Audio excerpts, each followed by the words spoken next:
Okay, so we started recording. Hello, my name is Katie Lee Robinson, and I am a librarian at the McDermott Library here at UT Dallas. And today we're going to be talking about strategies for managing long-term research projects. So I'm really glad you're all here with me, and I hope that y'all have some good questions for me at the end. Please feel free to use the chat function to ask any questions while we're going, um, or you can ask them verbally afterwards. So yeah, so let's get started. I'm gonna share my screen to get started. All right. So long-term research projects.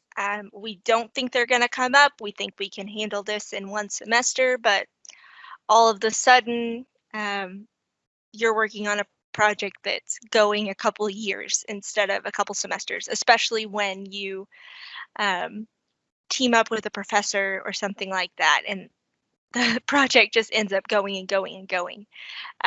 Also, with your graduate thesis or your doctoral dissertation, this is going to be the case.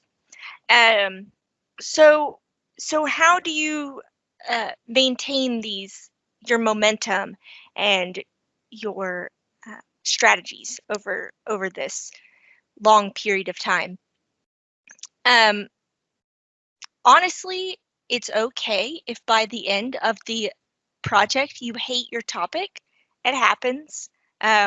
It happens a lot with people writing their dissertations. By the end of it, they're just sick of their topic, and that's okay. You just got to push through it. So that's my number one piece of advice: is just hang on, push through it. Don't overdo it. Don't wear yourself out, but be diligent in your research. So we're going to start on the UT Dallas Library webpage. So that URL is utdallas.edu/library. And this is the webpage. So you can search anything. This is the best place to start. So if I research disability policy, so I'm going to search that. Clearly, I've done it many, many times. You definitely want to make sure you sign in so that you get your full results. That's your net ID and password. And this is going to come up with over 740,000 results. So I will definitely narrow that down by articles or maybe books or conference proceedings if I want something a little more recent. Definitely peer-reviewed journals. If I have a creation date in mind, I want something more recent, or I want something older to look at the history. I could do that. You can also look at subjects, journal titles if you have specific journal titles in mind, and then location. For the time being, the library is closed. We do have curbside delivery. So if you find a book that's a physical copy, you can absolutely request that through curbside, and you'll be able to get a hold of that for a couple weeks. Also, language is a really cool feature. I don't speak anything well enough other than English to read an academic paper, but if you do, you should definitely use that to your advantage.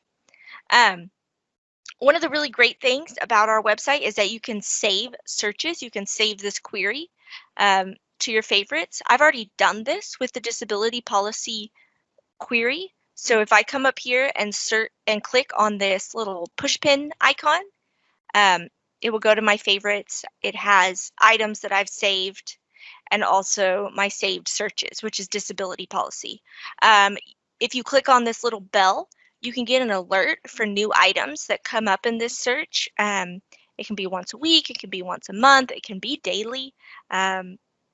So if you are like me and you've got a million things going on at one time, this can be really, really useful. As well, your saved records can help you find things that are going to be useful to you so that you don't forget. what that was. Because again, if you're like me, you will read a really great article and then say, wait a second, what was that one called? And then you can never find it again. So you just click on again that little push pin next to the article or book or resource that you are wanting to save, and it will put it in this handy dandy listing for you. And you'll see you can also label your articles so that they're nicely organized. Okay, so that's the main library page, but you can also do this with databases.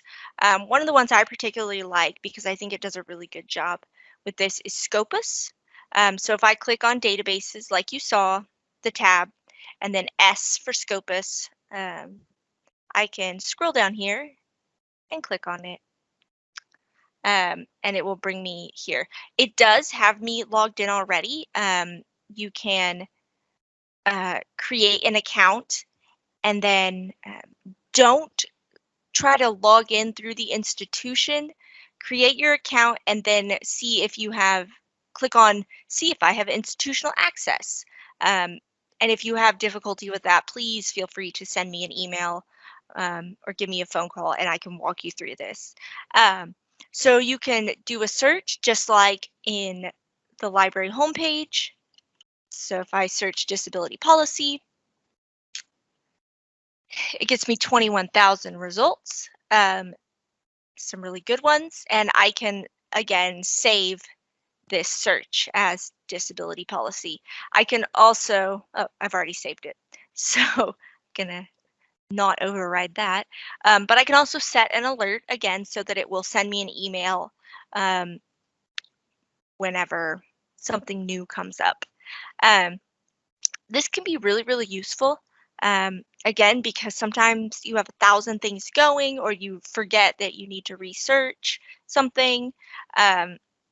So it's really, really useful to set those alerts and to save those searches, especially if you customize the search heavily. If you say, oh, well, I want it in these 7-year time span, or I want it to only include things from these 4 journals. It really saves you a ton of time if you just save the search, rerun the search. If I want to rerun it, I come over to my dashboard. Come on. I guess not. Anyway, I should be able to come over to my dashboard and search for, just rerun the search. Here it is. I get a, let's see, weekly email on disability policy, and I get a weekly email about new items published from people here at UT Dallas. So those are my search alerts. You can also, if you want to see if you get cited or if one of your articles gets cited, you can do that as well. Or if you have a favorite author, which you end up having favorite authors when you've been in academia long enough. So do we have any questions so far about that? No, doesn't look like we have any questions. So I'm going to keep going. Another really useful tool when you have long-term research is having specific journals that you look at regularly. So if you know the title of your journal, you can come over here to the Journals tab and search it.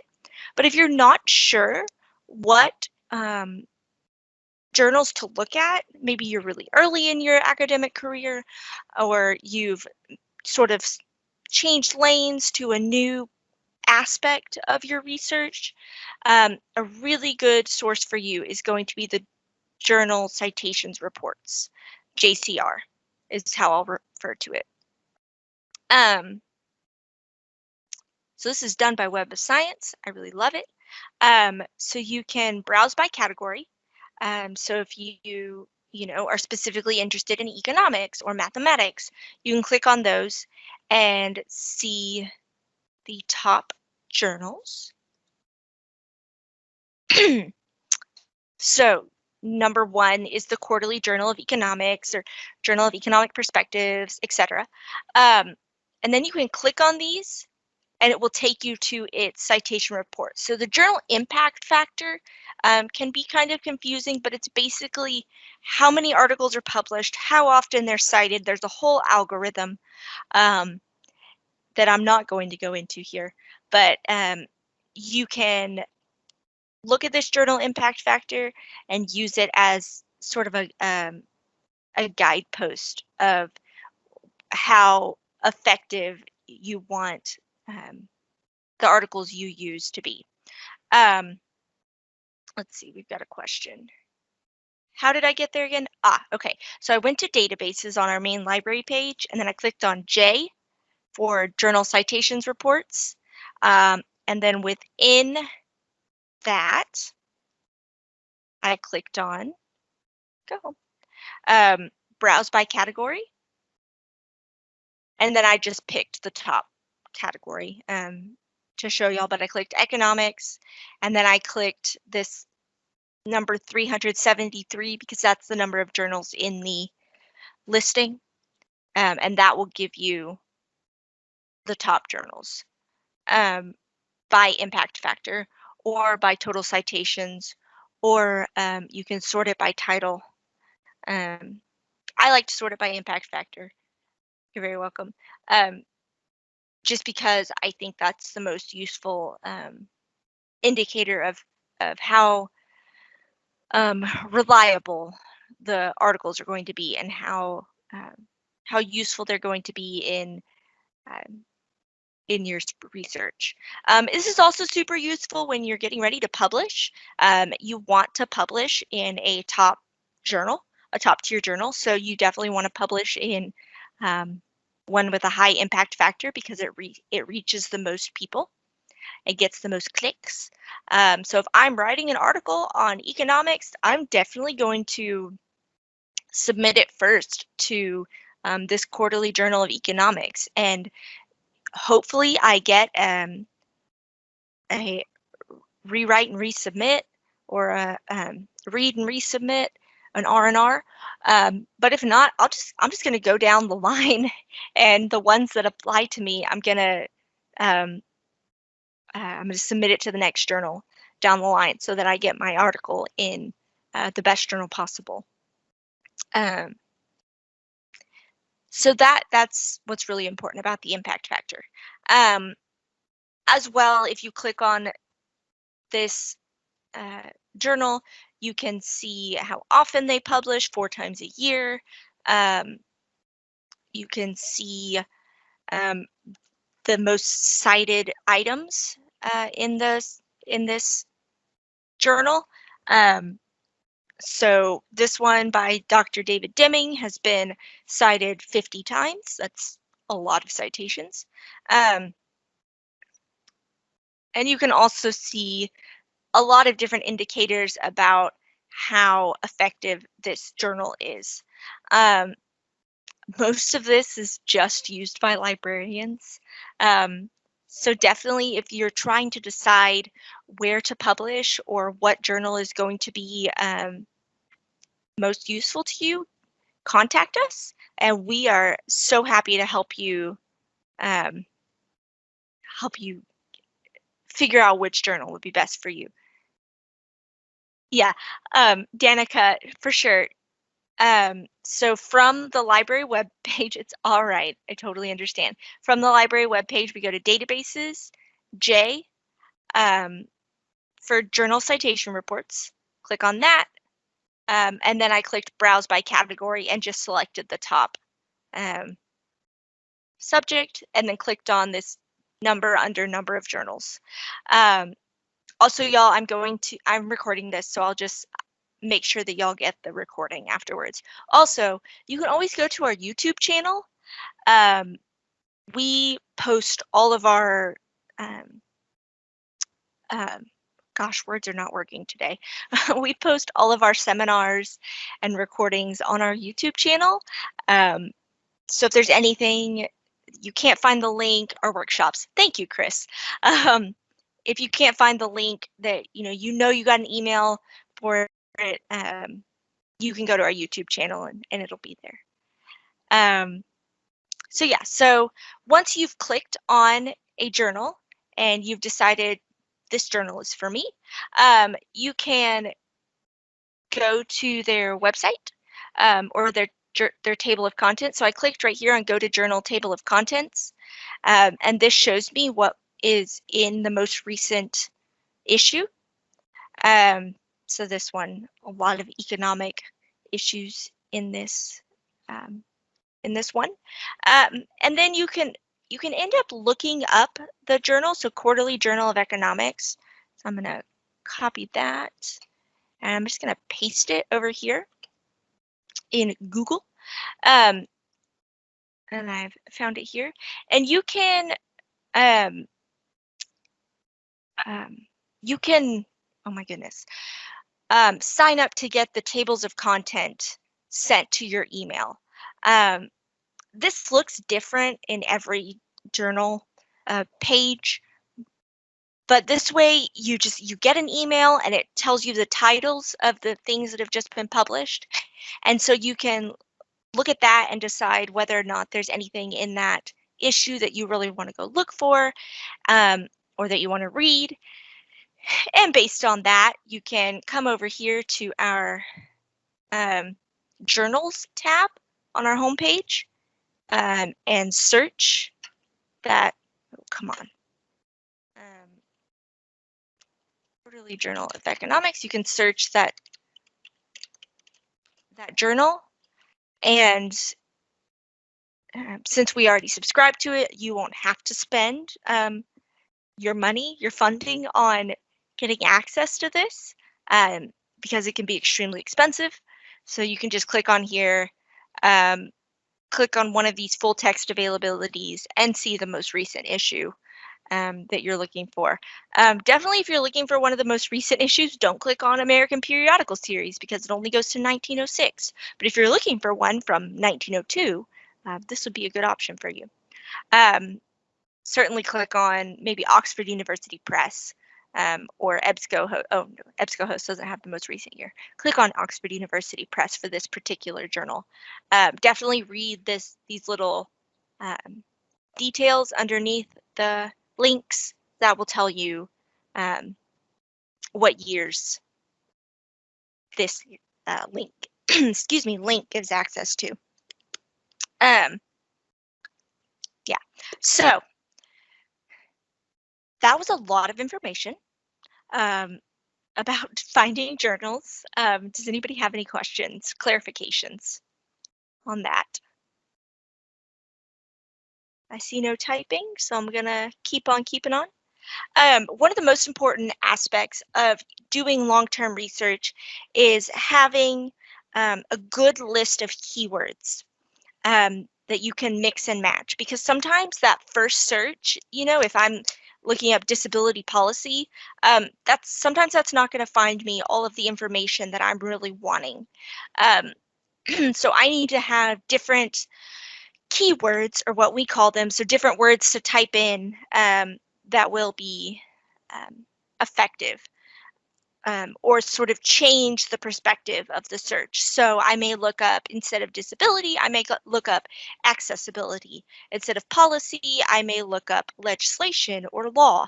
As well, you want things that are related. So maybe I will make sure that I look up Gallaudet University.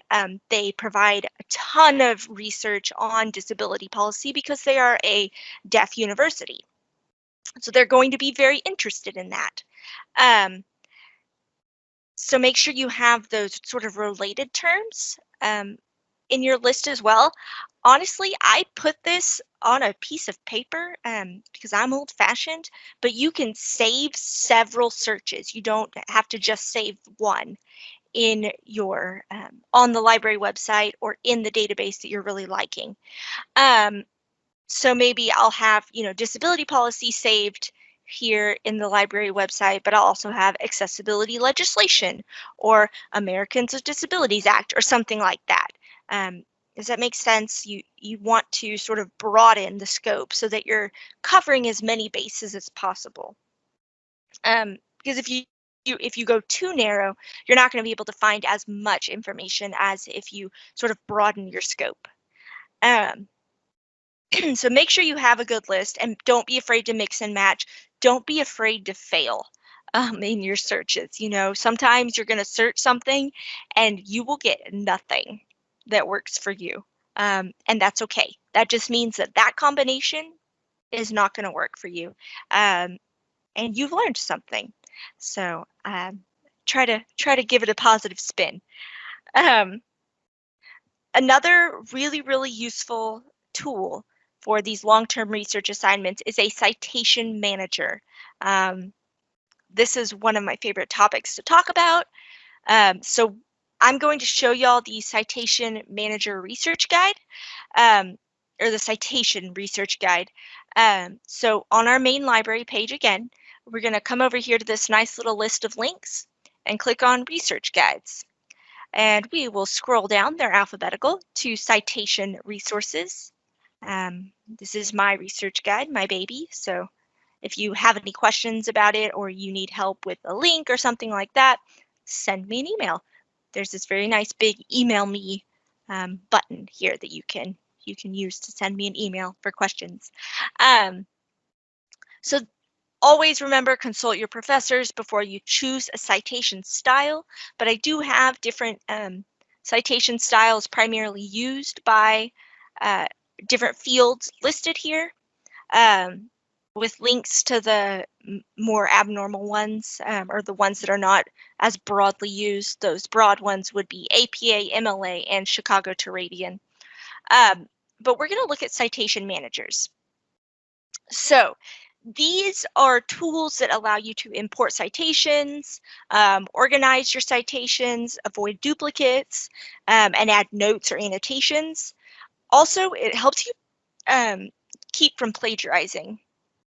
So one of the most common methods of plagiarism sorry, that we see is you forget to cite a resource because either you forgot to jot down the citation or you forgot where you found the resource or something like that.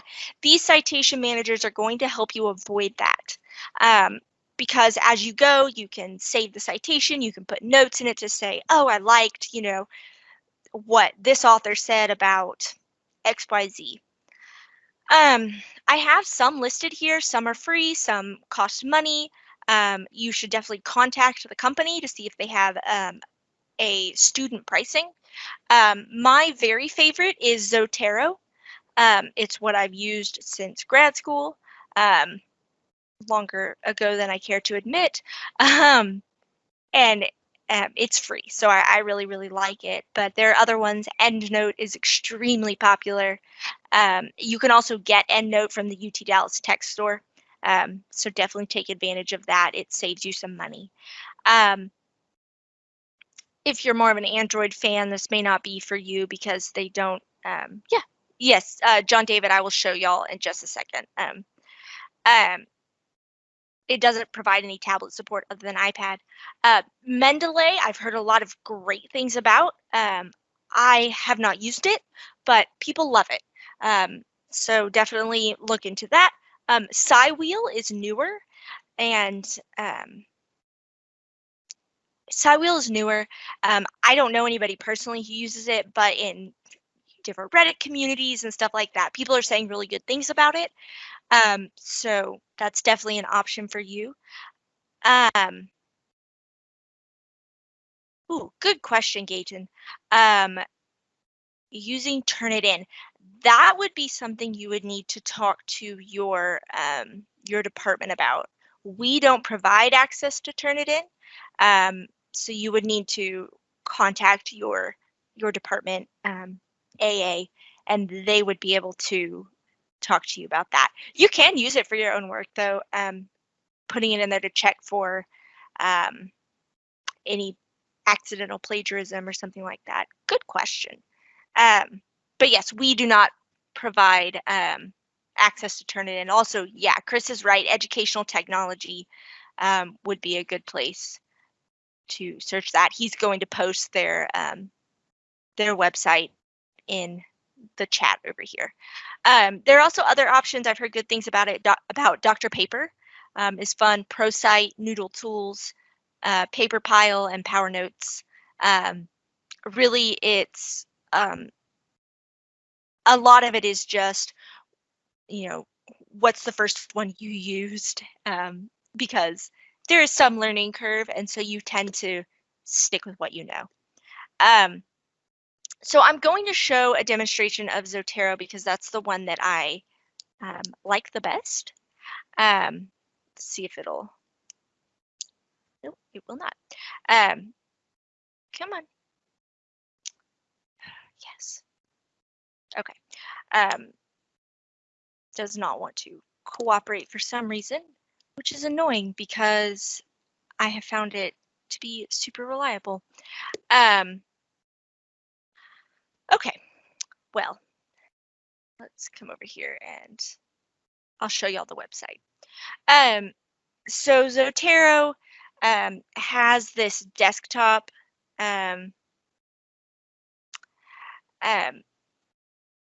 function.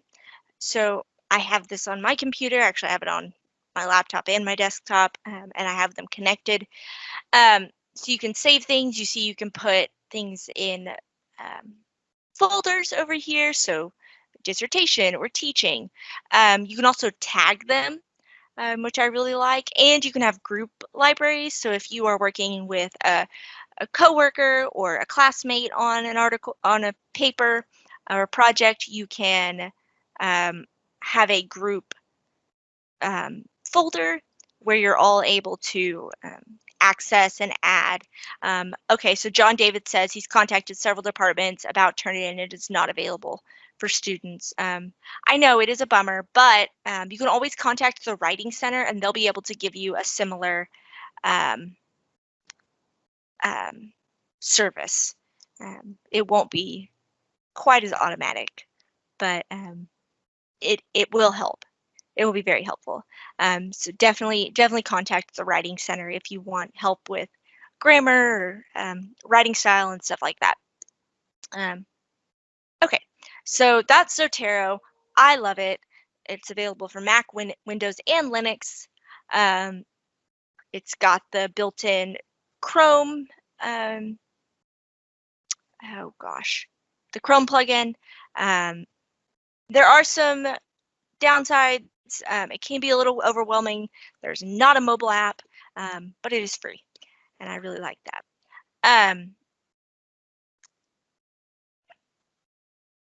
Endnote here you can get from the UT Dallas Tech Store. It is kind of expensive, but it is very clean in its execution. You can always get really good help since it comes from Clarivate. They've got 24/7 help desk, so it's a really good option if you've got the funding for it, or if you can get your department to buy it for you. We do not provide this. We used to provide something called RefWorks, but it got far too expensive, unfortunately, and was out of our budget. Here's Mendeley. Yes, accept the cookies. It looks very similar to Zotero in that it's got the same sort of folder system and group system, but it's a little bit of a cleaner look. People really like it. So if that strikes your fancy, definitely give it a whirl. And then Cywheel. Cywheel's very pretty. And has a really good integrated PDF annotator. So that's also an option. I would definitely talk with your classmates, with your professors, with coworkers, and see what they use and why they like it. That seems to be the best way to decide um, what citation manager to use. And also, you can always talk to us, and we can walk you through the pros and cons of each one. Um, yeah. Any questions about that? I see no typing, so we're going to keep going. Another cool thing about the research guides, we try to update these pretty frequently. So if I click on actuarial science, I looked at it yesterday to update it, and we try to add the latest books that we've purchased, the latest electronic resources. These would be databases and such, reference sources, which are going to be different um, books, dictionaries, thesauri, the best journals, um, the best multimedia. So, for example, in this actuarial science one, I have Excel statistics essential training as one of the multimedia options, as well as useful websites. So these LibGuides are going to be extremely useful to you, especially if you're just starting your research, to kind of get you situated within the field. If you're not sure which one to use, it's free to click on them and just look around. So you definitely look around and see which ones you're going to like. And don't be afraid to contact us and ask. Ask for help or ask for a recommendation, or suggest changes. Um, we are always happy to listen and consider your thoughts. Finally, the last little tip I'm going to give y'all for now is to meet with a librarian. These are one-on-one online meetings. We can do them through Teams or Zoom, or there was one other one. Now I can't think of it. Anyway, so we're happy to meet with you one-on-one. Let us know what department you're from when you sign up, because we have library liaisons, library subject specialists, and I will show y'all who those are in just a minute. And yeah, just go ahead and let us know kind of what you're looking for. That way we can do some preliminary research or preliminary preparation so that we can help you as best as possible and be good stewards of your time. So if I come over here to meet your liaison librarian under the Research and Instruction tab, you can see your liaisons for your different schools. So Dr. Safely, our dean, is the liaison for EPS, for law, for history, and for literature. However, she is the dean. So if you make a one-on-one appointment, chances are you will not meet with her, but for EPS, you'll usually meet with me. Law, probably me, and then history and literature could be any number of us, because most of us have humanities backgrounds. If you're in JSOM, you've got either Lorene or Chris, both excellent librarians who have a lot to offer, also my bosses. So if you do meet with them, let them know how great a job I'm doing. That is a joke, mostly. Matt McCalca is going to be your liaison for ECS and ATEC. Alex Rodriguez is going to be your liaison for interdisciplinary studies, as well as art, music, film, and education. Matt Young is going to be your librarian for behavioral and brain sciences, and also if you happen to be in photography. And then I will be your library liaison for natural sciences and mathematics. You can always email us directly. We love hearing from students. You know, this is why we went to school, to help y'all. and to feel like we're actually reaching y'all and being helpful is very affirming for us. So please never hesitate to reach out to your liaison librarian. As well, we have this chat function over here. This will show up on every single one of the pages within the library website. You just put your name in here, put your email address. We will not put you on any sort of list.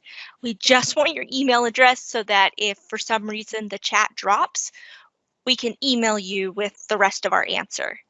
And give us a little hint as to what you're wanting to know here in the Your Question box. And we staff this from 9 a.m. to 10 p.m. Monday through Thursday, 9 to 6 on Fridays, and noon to 4 on the weekends. So you are always welcome to chat in and see who can help you. And if we don't know the answer off the top of our heads, we know who does. So we'll be able to connect you with them. So I'm going to turn off my screen sharing. And yeah, if y'all have questions, please pipe up and ask. If there's anything that was a little confusing or anything like that, please ask away.